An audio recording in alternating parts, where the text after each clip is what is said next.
When I did the video, South Tower Smoking Guns, I called attention to the downward moving projectile that raced ahead of the rest of the falling debris while trailing white smoke. I loosely referred to it as a rocket projectile because of its appearance, but I wasn't really certain that the material emitting the smoke was providing enough thrust to literally act like a rocket. I assumed that the fast downward projectile was kicked downward by an initial explosion, which gave it its high speed. Once it was in motion, gravity would continue to pull downward, and air resistance would provide an upward force, so the acceleration should be actually less than gravity alone. In fact, at its higher speed, the air resistance would be greater, so I would expect its acceleration to be even less than surrounding slower moving objects. This projectile came up in a discussion with Niels Harrit at the Toronto hearings. Niels believes we are seeing Nano-Thermit in action, literally acting as a rocket propellant.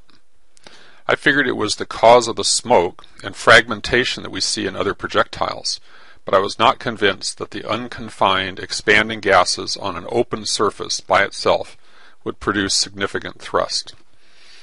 So I decided to take another look. I went back to a clean copy of the video released to the International Center for 9/11 Studies through a FOIA request.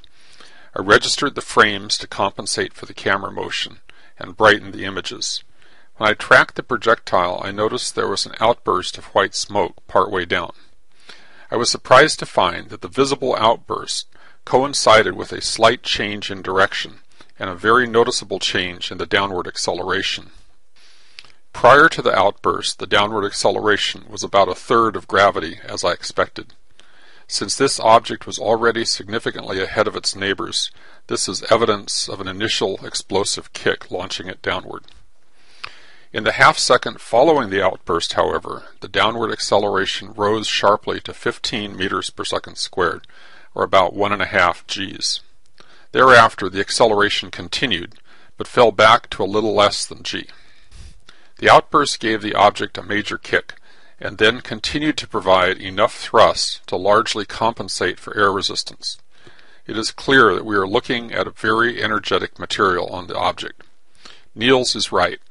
We are looking at a literal rocket projectile.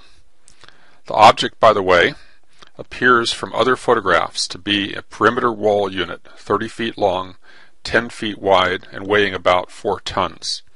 To accelerate something that massive required a major kick indeed. From here on out, I'm taking the quotes off the phrase rocket projectile.